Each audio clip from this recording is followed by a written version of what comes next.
ನಮಸ್ಕಾರ ಸ್ನೇಹಿತರೆ. One step beyond limit ಆರ್ಗನೈಸೇಷನ್ದಿಂದ ನಡೀತಾ ಇರುವಂಥ 66 ದಿನದ ಚಾಲೆಂಜ್ನ 48ನೇ ದಿನಕ್ಕೆ ತಮಗೆಲ್ಲರಿಗೆ ಸುಸ್ವಾಗತ. ಇವತ್ತಿನ ದಿನ ಚಾಲೆಂಜ್ ಅಂದರೆ ಕಪಾಲಭಾತಿ. ಕಪಾಲಭಾತಿ ಉಸಿರನ್ನು ಹೊರಗೆ ಬಿಡ್ತಾ ಹೋಗೋದು. ಇದನ್ನು ನಾವು ಸರಿಸುಮಾರವಾಗಿ 1 ನಿಮಿಷದಲ್ಲಿ 80ರಿಂದ 100ರವರೆಗೆ ಮಾಡ್ಬೋದು.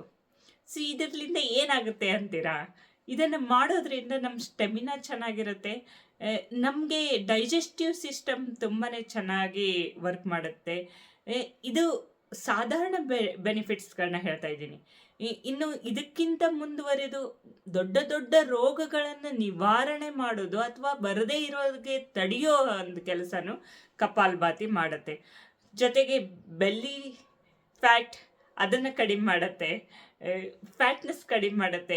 ಇಂಥ ನೂರಾರು ಬೆನಿಫಿಟ್, ಮೆಂಟಲ್ ಆ್ಯಂಡ್ ಫಿಸಿಕಲ್ ಬೆನಿಫಿಟನ್ನು ಕೊಡುವ ಕಪಾಲಭಾತಿನ ನಾವು 1 ನಿಮಿಷ ಸಮಯ ತೆಗೆದುಕೊಂಡು ಮಾಡೋಣ. ನೋಡಿ, ಇದನ್ನು ಮಾಡ್ತಾ ಮಾಡ್ತಾ ನಿಮ್ಗೆ ಅನಿಸ್ಬೋದು ಇದನ್ನು ಕಂಟಿನ್ಯೂ ಇಡೋಣ ಅಂತ. ಹಾಗಾಗುತ್ತಾ ನೋಡೋಣ. ಸೊ 1 ನಿಮಿಷ ಸಮಯ ತೆಗೆದುಕೊಂಡು ಇದನ್ನು ಮಾಡೋಣ. ಹೇಗನ್ನಿಸ್ತು ಅಂತ ಕಾಮೆಂಟ್ ಬಾಕ್ಸ್ನಲ್ಲಿ ತಪ್ಪದೆ ಹಾಕಿ. ಮೀಟ್ ಆಗೋಣ ನೆಕ್ಸ್ಟ್ ವಿಡಿಯೋನಲ್ಲಿ. Till than